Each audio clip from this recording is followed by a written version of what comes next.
Everyone loves a good laugh. Comedy connects people of all walks of life, serving as a universal elixir. Relatable moments and circumstances, satire, parody, or just plain old physical humor, comedy knows no bounds. Certainly, advertisers are well aware of the power of humor. This isn't anything new. However, in the world of digital, new platforms are emerging all the time, and new creative talents are joining the fold.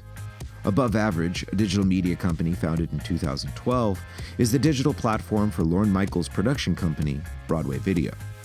Above Average is home to nearly 80 original series and countless comedians either established or up and coming. I wanted to get a closer look at how Above Average is approaching partnerships with major brands and creating quality content within the branded entertainment space. I stopped by their office in New York City to sit down with Doug Bandis, SVP of Revenue and Brand Partnerships, as well as Jennifer Danielson, president of Above Average.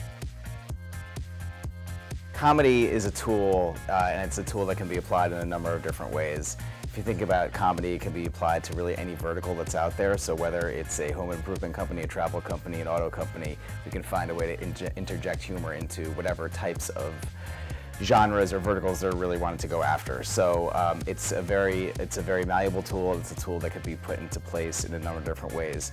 We've found, and the research backs it up, that the use of comedy in branded content and in advertising in general is extremely impactful for brands. Obviously, I think everybody understands if they're looking through their newsfeed on Facebook and they see something that makes them laugh, they're usually more apt to share it with other people because it is something happy and they want other people to feel that way. I think the biggest thing and the most exciting thing about comedy is that it's shareable. So when people relate to it and when it's something that truly makes them laugh, like truly from the inside out grabs them, the idea of sharing that content is something that's organic and is natural for the person who's appreciating it. It also helps with purchase intent. It helps with memorability of the actual brand, recall, all of those things come up. I read a stat the other day that something like 50% of the most impactful ads by some research study had humor as their baseline, and only 1% of the least effective ads ever actually used humor as well. So it's proven to be an effective tool for marketers to utilize. Comedy has a unique way of bringing out an attitude behind a brand that breeds warmth, that gives an idea that there's an approachability and that the brand is willing to laugh as well. And I think there's an appreciation that goes with that from the consumer side. When you're talking about advertising, it's about the product. When you're talking about doing something around content, it's about the consumer, So that's where it really comes into play, is working with a brand to make sure it's something the consumer finds valuable outside of what they're pitching from an actual product standpoint. And we've had some great success finding those partners and being collaborative around it. Collaboration is key. It's important to stay true to a brand's personality and overall message when working within the content marketing world. However, just as brands move cautiously into the comedy space, the influencers and talent must also stay true to their audience. It's a two-way street to arrive at a well-branded piece of comedy that consumers actually want to see. So I think it's all about communication. And we are lucky enough to have relationships with enough writers specifically and creators who have had interactions with networks and had interactions with brands previously. I think it's really important to understand what the underlying message is supposed to be, and I think it's really important to hear the feedback, take it, and be able to respond to it. I mean, the key to all of this is collaboration and communication, and it's usually involving a lot of different people.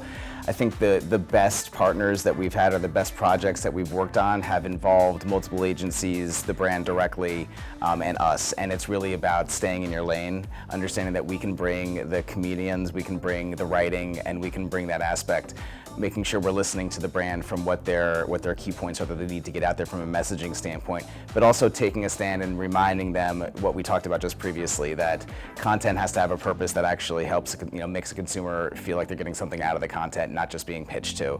And if they want to do an ad, that's great. We're happy to create a really funny ad for them. But if we're going to talk about content, then let's keep it as content. Let's not make it a 3-minute commercial. A lot of the time the creators we work with are driven by passion projects. And because they're driven by the love they have for the project that they're working on, they're often able to share with the brand that sort of overwhelming joy that they have about this particular content. and we definitely work both ways. Sometimes the idea comes from the brand and sometimes the idea comes from the creator. And so that overall process between the two definitely works best though when the creator is excited about what the concept is, right? So the moment you find that match, it sort of takes care of itself. But what about distribution? Where does the branded entertainment created by Above Average end up? How do you target your audiences? With nearly 500,000 subscribers to their YouTube channel and videos with upwards of 1 million views, there's certainly a wealth of reach.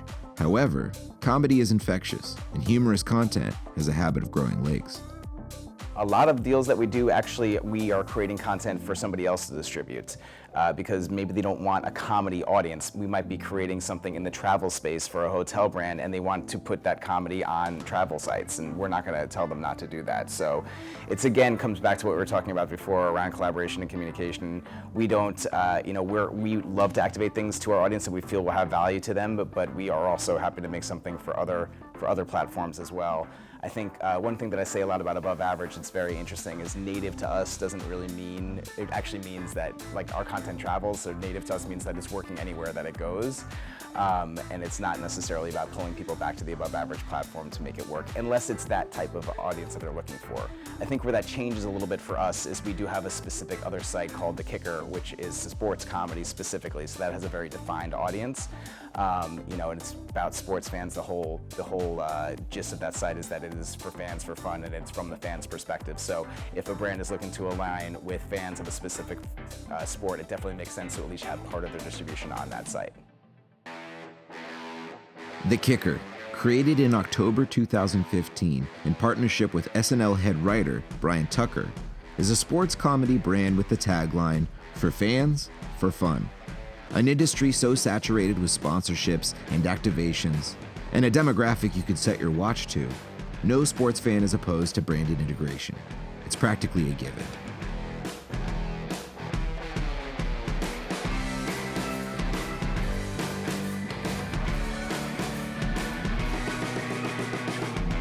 If we think if there's one space out there where consumers are going to be just fine with as overt as you want to be as an advertiser, it's going to be in sports. They're very used to it.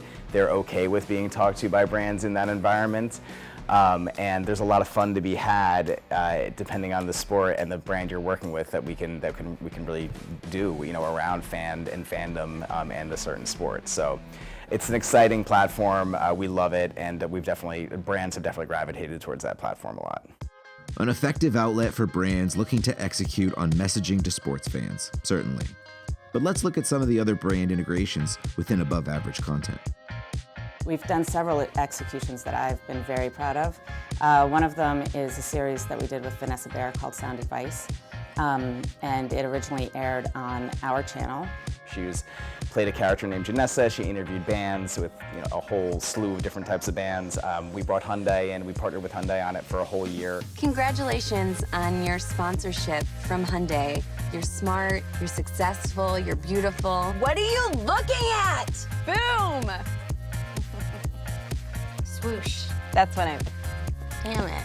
Swoosh. Nick Jonas. Is your first name short for Nickelodeon? No, it's not. I'm sorry, Nick Jr.?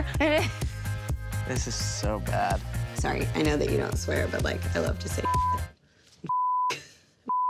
There's gonna be those clients, Janess, who are gonna say, you wasted my time. I'm not gonna pay for your services. A perfect example of taking an existing IP and integrating a trusted brand like Hyundai into the mix. Eventually, Above Average partnered with IFC and featured the content on linear television. We promoted the show on air in breaks of Comedy Bang Bang, and it was a really cool project, and it benefited both a show on our platform, it benefited the brand, and it benefited Vanessa herself. So it was just a real win for a lot of people, and it was a fun project to work on. I think one of the more recent ones that we've done that has just been a lot of fun and very collaborative is something that we did with Mindshare Entertainment and David Lang for Chex Mix, where we created it was really genesis from their idea, but we helped build the writer's room and bring it to life. And it was, we personified the Chex Mix pieces, the pretzel, the whatever, and they were a 90s boy band and mentored by the Backstreet Boys. And I encourage you to check it out. 2 music videos, a whole behind the music type of VH1 execution, and it's really, really fun.